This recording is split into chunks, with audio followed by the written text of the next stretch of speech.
हम इतने दिनों में जब से वॉर शुरू हुआ है, हमारी इकोनॉमी 4th से 6th बिगेस्ट इकोनॉमी बन गई है। उसके बाद रुपए की वैल्यू 95 के भी नीचे चली गई है।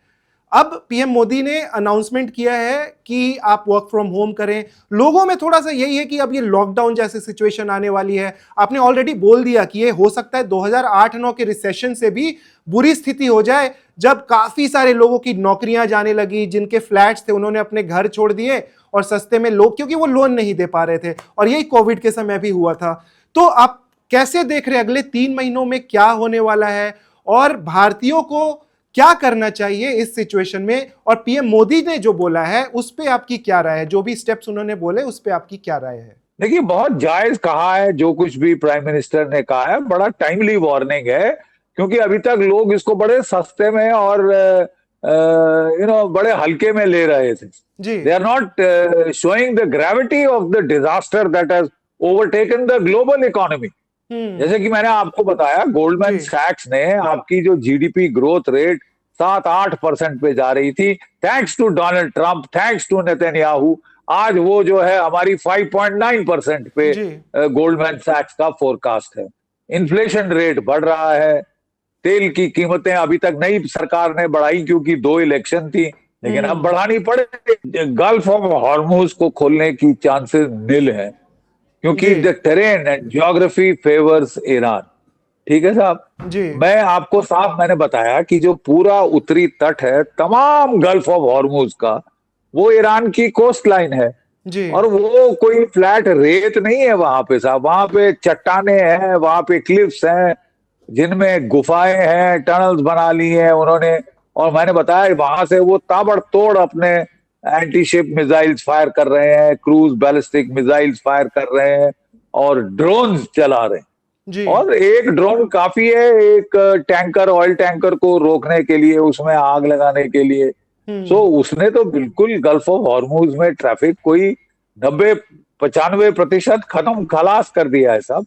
जो अभी तक अलाउ कर रहा था वो अमेरिका ने ब्लॉकेड पे ब्लॉकेड किया। ये अजीब चीज है ब्लॉकेड खोलने का तरीका, क्योंकि ब्लॉकेड खोलने का एकमात्र तरीका है कि आप अपने ground, boots on the ground लगाएं जी। और उसके लिए आपको 500,000 ट्रूप्स लगाने पड़ेंगे इसको खोलने के लिए। बिल्कुल।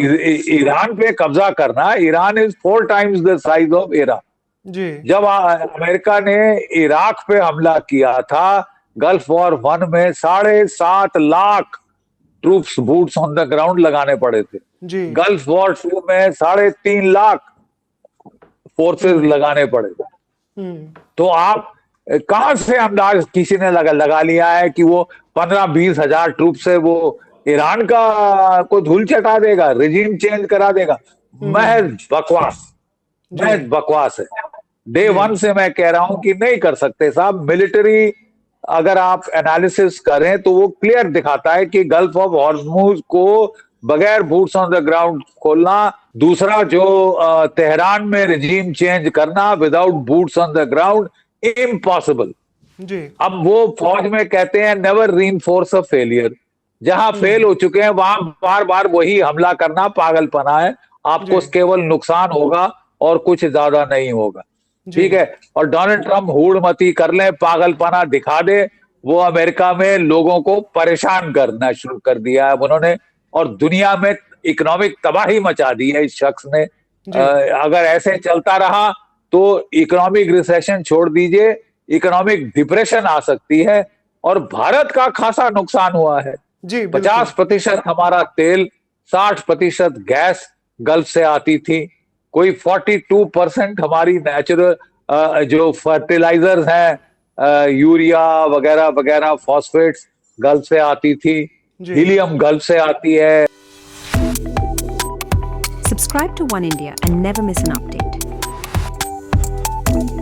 Download the One India app now.